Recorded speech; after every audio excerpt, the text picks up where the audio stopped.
we have a second integral formula from Cauchy where the nth derivative of f of z is equal to n factorial over 2 pi I times that same closed line integral f of z over z minus z naught, but this time we have n plus 1.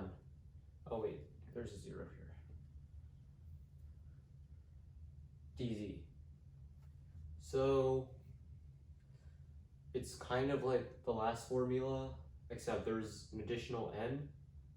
So let's say we want to find the closed line integral of e to the z over z minus 3 to the 4th power. And then here we have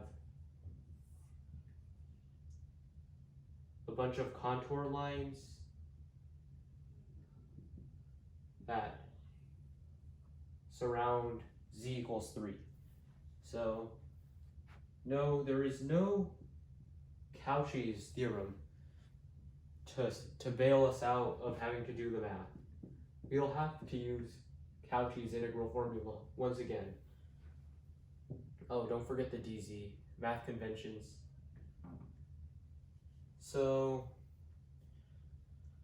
we know n has got to be equal to 3 because this integral has the form z minus 3 to the 4th power, but it comes in the form of n plus 1. So 4 equals n plus 1, so n must equal to 3. So that means that we want our third derivative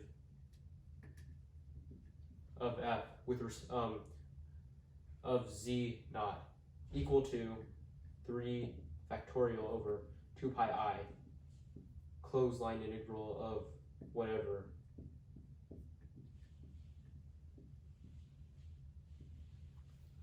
Well, that's a start.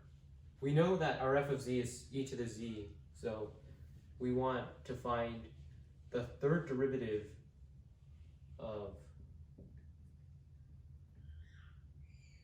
z at z equals z naught equal to 6 over 2 pi I line integral.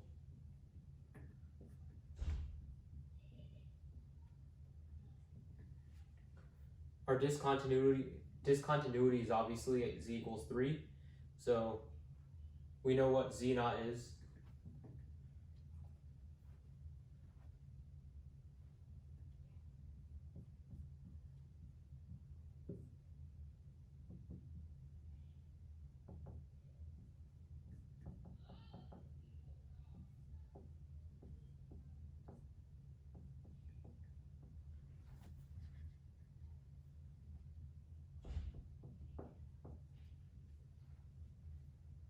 So any derivative of e to the z, first, second, third, fourth, whatever derivative of e to the z is always going to be e to the z. So we get e to the z still, but then we plug in 3, so we have e to the 3rd power equal to 3 over pi I. Then our line integral. Also, sorry for the background noise. My siblings are just goofing around or something, I don't know.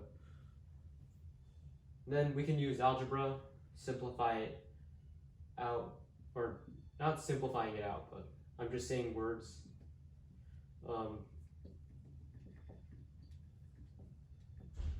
So after we use algebra, dividing both sides by 3 over pi I, we get that our line integral, our closed line integral is equal to pi I e to the 3rd power over 3. Okay, so there are some special cases, or not really special cases, but there are some cases that we need to discuss. So we're still on Cauchy's second integral formula, and let's say we have a unit circle right here. Doesn't really matter where it's centered at, but let's just say we have a unit circle like this, and we want to find the closed line integral of this over this unit circle.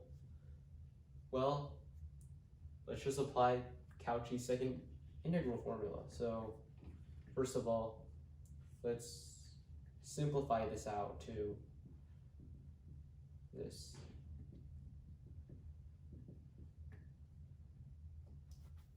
I'm able to get this result because we know that z squared plus 4 is equal to z minus 2i, z plus 2i. So I achieved this result by just squaring both of these. So that's strange because we now have two z naughts. There's a z naught 2i, and then there's a z naught negative 2i. But there can only be one in the denominator. So which one do we put in the denominator and which one goes with f of z? Well, we'll keep this one in the denominator because this one is enclosed by f of z, while our negative 2i, oh, I should have put a negative sign there. Our negative 2i is not, it is outside. So if our function had just had z naught equals negative 2i without the 2i, Cauchy's theorem would apply. But since there's a z naught equals 2i, we would have to use 2i. Because negative 2i doesn't really change anything, any part of this Cauchy's integral thing. So we can just put it on top. So we will set f of z equal to 1 over z plus 2i squared.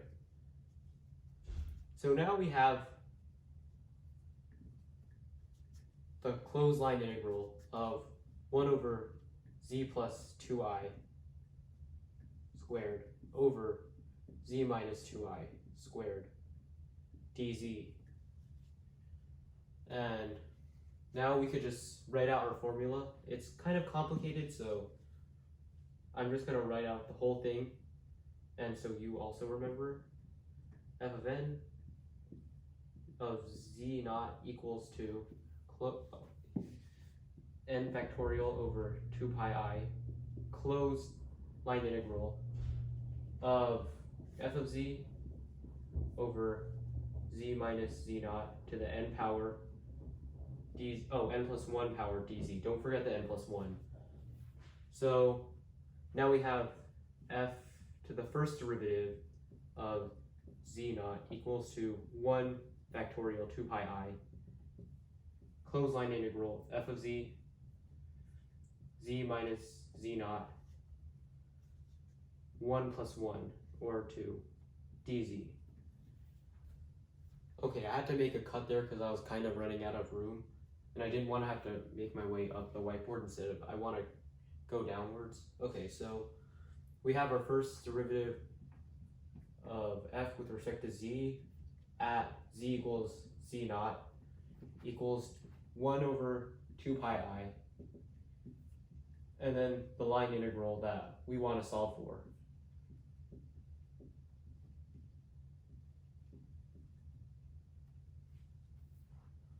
So we know z naught is 2i, so df dz equals, or at z equals 2i.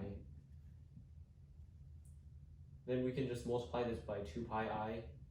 So we have to multiply both sides by 2 pi I in order to get this out of the right side, equal to our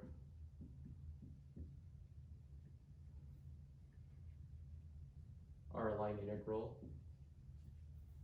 And then df dz, well, the derivative of f of z, or the first derivative of f of z with respect to z, well, that's kind of just the power rule.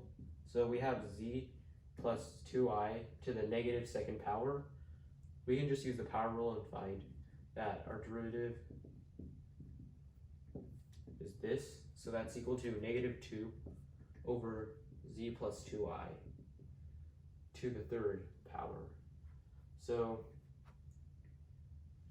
we have negative 2i plus 2i to the third power. Oh shoot. I don't know how to write my parentheses, I'm sorry. So that's equal to negative 4 pi I over 4i to the third power. So negative 4 pi I over negative 64i, because that's 4 to the third times I to the third equals to 64 times negative I. So i's cancel out, and we're just left with pi over 16. And that would be our integral